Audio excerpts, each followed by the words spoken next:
What's good, YouTube? And welcome to the house. 4 more years of Sky Striker. I have a bit of a rant you might not expect after we get to the effect of this, but about an hour ago, in Zodiac Duelist, leaked from the Weekly Jump a Sky Striker Link 2. It then went through Reddit, and we now have a proper translation up on Yu-Gi-Oh! Organization. So this is where all of it has come from, because they're supposed to be talking about it on the OCG YouTube and spoiling supposedly the rest of Link Vrains Pack 3 later through this week. So let's go ahead and get into an early sneak peek at Sky Striker Ace Sieg, which is a Link 2 Dark Machine. Okay, so this is a top and bottom, so the arrow does go to the opponent. And it's 2 monsters, including a Sky Striker Ace monster specifically. Cannot be special summoned, except by Link summon. So the first thing out the gate is a really nice restriction, which we feel on a lot of the Link Vrains Pack 3 cards. It choke holds it, it makes it so Ray can't just tag out into it by her effect, and that's because it has a pretty good effect if it were tag outable. You can only special summon Sky Striker Ace Sieg once per turn. If this card is Link summoned, you can target 1 face-up monster on the field, banish it until your opponent's next in phase. Can you imagine Sky Strikers getting this as a quick effect? How insane would that be? Luckily, there's that first restrictive clause. Second off, once per turn, you can target 1 other card you control. This card gains 1,000 attack, then send that target to the graveyard. It boosts to 2,500. You can get over bigger things quicker with Sky Strikers as an option. Basically, you're able to still link this off into the other strikers should you want throughout the turn, but it's an option you have to take care of opponent's stuff and also get thick at a cost. It's not that good in my opinion in terms of its actual effects, but what it does give you is the fact that now when you Widow Anchor something, you're one of Widow Anchor, you can go up into a Link 2 with it and then back down into your Link 1s after taking care of something for that turn. Hayate can attack directly anyways.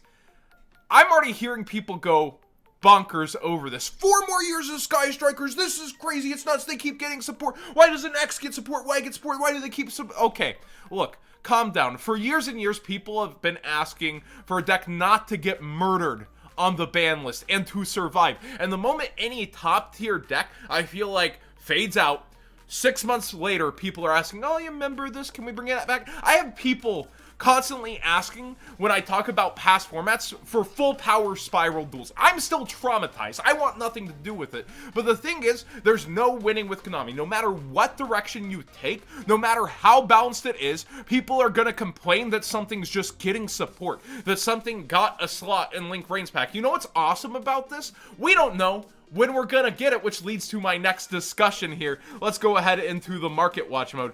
You know what's funny about this is that people tend to buy out things without a guarantee of us getting them. Remember Needle Fiber? I remember Needle Fiber. When I look around, there's still buyouts for Needle Fiber that remain, that have quantities on market that are low and not replenishing. What has Evil Thorn done in the meta? Absolutely nothing. Guess what else? We have Mecha Phantom Beast O-Line. You know, it's floated all the way back under $2 available if you want your copies. Doing nothing as well within the metagame. Yet, when Needle Fiber was announced and up through their metagame developing, buyout, buyout, buyout, it never came. The cool thing about this kind of a release actually becomes when people are freaking out, me getting to sit back, me getting to watch people actually go and buy their cards right now. Shizuku's been rising for good reason. I mean, you play the most of her for her ultimate rare, but people actually talking about, oh, they're waiting to translate it so they can do their buys. Oh, people are gonna freak out, they're gonna get max rarity striker cores. People are gonna go do this. Well, they're not wrong because we have a history of that, but this doesn't break anything. This isn't overhyped. My initial reaction was, whoa, until I remembered that very first line. No Ray Tiger. It gives it more options, which is great for Sky Strikers, but people complaining over and over about this deck when, yes, it won a YCS recently. How many were in that top cut?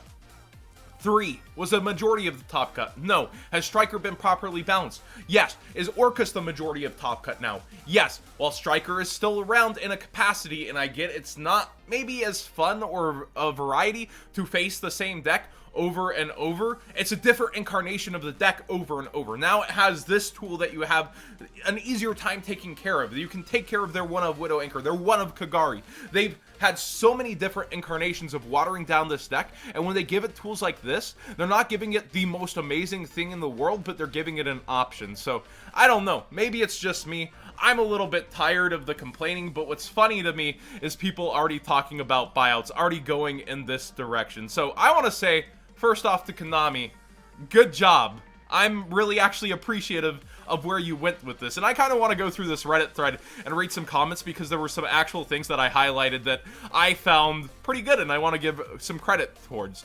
So, more like anti-striker tech. That goes with the theme, which is funny. And he says, since banishing the striker's ace means Ray can't summon from the grave, if I'm not mistaken, I like it. Though now I'm kind of wanting a light link too that's essentially Ray powered up to the point that she can go toe-to-toe. Look at this positive output, actually looking towards it, looking at these situations, enjoying what it's actually made to be. Since the spell in Ignition Assault makes it look like Ray's struggling to keep up with Rose, even without her using the full striker suit, which he's referring to here. So we might actually have another striker Link 1 because this seems to be a more powerful art versus what's in the picture versus Ray. So I do like this more positive output and people figuring out what they can do with it over on Reddit versus other places. People complaining, people being mad, people just being upset that this exists. This is what I like from the Yu-Gi-Oh community. So I want to give a shout out to Phoenix Flame. Good freaking stuff, man. Like, this is what I love to see when something comes out. The kind of positivity and generation of what a card can do. Damn, she looks like a mechanical Victorian lady with that large bottom. Very cool design. Good job, Konami. Did we really need another Sky Striker link? Yep, Rose needs a link. There you go. There you go. Rose needs a link.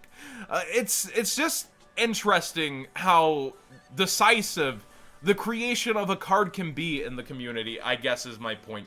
Like, I don't necessarily enjoy when I see so many people upset as if some future support's not gonna be given. We got a random evil tile card in a core set for Chaos Impact.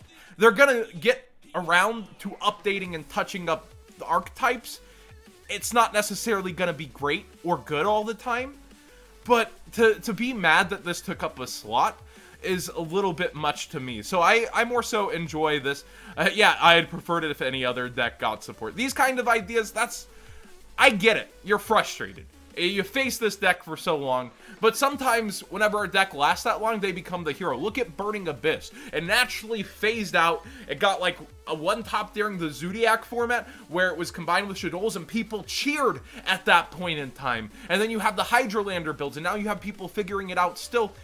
I don't hear, man, I really still hate facing Burning Abyss with how it got watered down over time naturally and from all those indirect hits such as Fairy Tail Snow. People hated Fairy Tail Snow. They didn't hate necessarily Burning Abyss. So as we see Striker get a notch down, a hit here, a hit there, I like where it's headed in terms of long term, of where it is in Top Cut. And I enjoy the conversation from several of you guys on Reddit. It's the first place that I've seen really talking more positively about this besides my own Discord, link down below. So I do want to give props where props is due. I like the ingenuity and the response over here. Thank you so much for watching, everybody. What do you guys think of this? Anti-rant me if you want. It's okay. Facing this down all the time, it's not my most enjoyable thing to face on Dueling Book, but it's why I side 3 Denko Sekka, and sometimes nothing's more satisfying than either Denko Sekka-ing or activating an evenly matched on strikers. So, like, they have their weak points, they have their things you can do against them, and sometimes you're not going to draw it, but it's the most fair deck out there, I feel, in terms of what's topping. So, I want to give a little bit back here. I know it's probably an unpopular opinion, but it's definitely how I feel. So subscribe if you haven't already. Give this video a thumbs up if you maybe don't even agree with this viewpoint, but you enjoy the discussion point of it. And join the Discord down below if you want to follow. And if you are doing ridiculous buyouts over here on TCG Player, despite me showing you past examples of it not working, well, hey, use my TCG Player link in the description down below, costing you nothing extra and supporting the channel directly for cards you'd already be ridiculously buying. Now, if you're buying strikers because you need a deck for the winter and you're knowingly thinking that they might get hit on the January ban list, that's good on you. But if you're buying them for any other reason, I would just go ahead and hold off on that one, you know? But yeah, the proof's in the pudding. We don't know when we're getting it because it's Link Vrains Pack 3, and maybe that's the first time a lot of you guys are gonna finally go, ah, good. But for me, I just wish we got it imported as a pack still. Thanks for watching, everybody.